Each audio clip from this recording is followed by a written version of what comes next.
কেউ কারো নিরাপত্তা নিশ্চিত করতে পারে না। বিশেষ করে আমাদের জনগণ নিজেরাই নিজেদের নিরাপত্তা নিশ্চিত করে। আমার নারীরা নিজেদের নিরাপত্তায় নিজেরা নিশ্চিত করবে এবং নিরাপত্তাহীনতার মধ্যেই তারা রাস্তায় নেমে জুলাই আন্দোলন করেছে।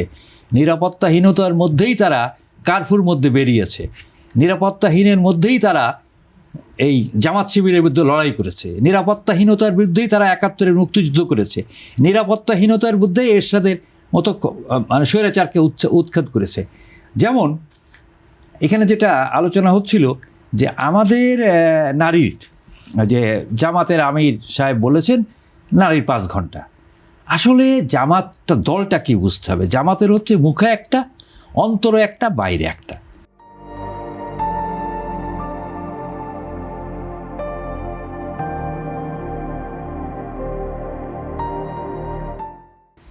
এবং জামাতের হিডেন এজেন্ডা আছে।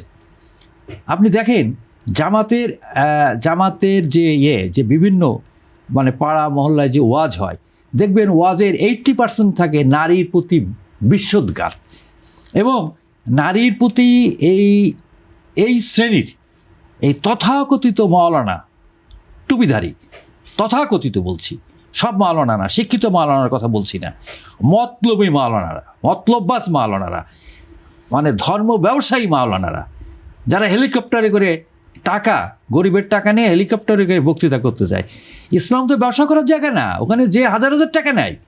তো এই ধর্ম ব্যবসায়ীরা ওয়াজের নামে নারী বিদ্বেষ যা ইচ্ছে তাই গালিগালাজ করে অকথ্য ভাষায়, এবং এমন ভাষায় কথা বলে নারীরা, পুরুষরা পর্যন্ত লজ্জায় মুখ ঢাকে, এইরকম কথা বলে।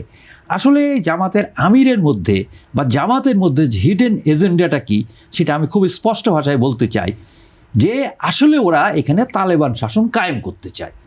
তালেবান শাসনটা কি?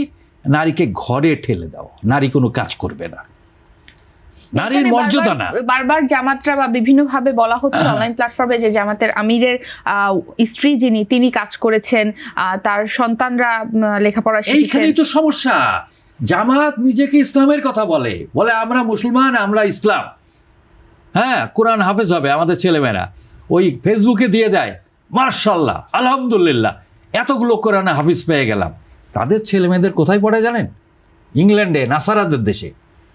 তারা নিজেরা কথায় কথায় বলে না ইহুদি নাসারাদের দেশ, তাদের প্রত্যেকটা ছেলে মেয়ে ইহুদি নাসারার দেশে পড়াশোনা করে। অবশ্য আমি ওইভাবে মনে করি না, যাওয়া ভালো, কিছু শিখে আসুক, কিন্তু এরা নিজেদের জন্য একরকম। এমনকি জামাতের যে নেতারা, আপনি জানেন, আমি ব্যক্তিগতভাবে জানি জামাতের নেতাদের একটা হাই প্রোফাইল নেতাদের অন্তত 20%-এর ছেলে মেয়ে ভারতের কার্শিয়াং, দার্জিলিং, দিল্লি পড়াশোনা করে, আবার এরা ভারতের গালাগালি করে। অর্থাৎ এদের মুখে একটা, আর নিজেদের বেলায় প্রযোজ্য না।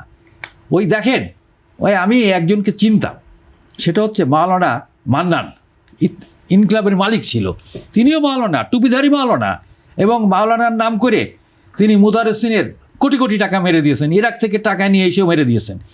এই মাওলানা সাহেবের ছেলেমেয়েরা কিন্তু এই তার বাড়িতে স্কার্ট পরতেন, মিনি স্কার্ট।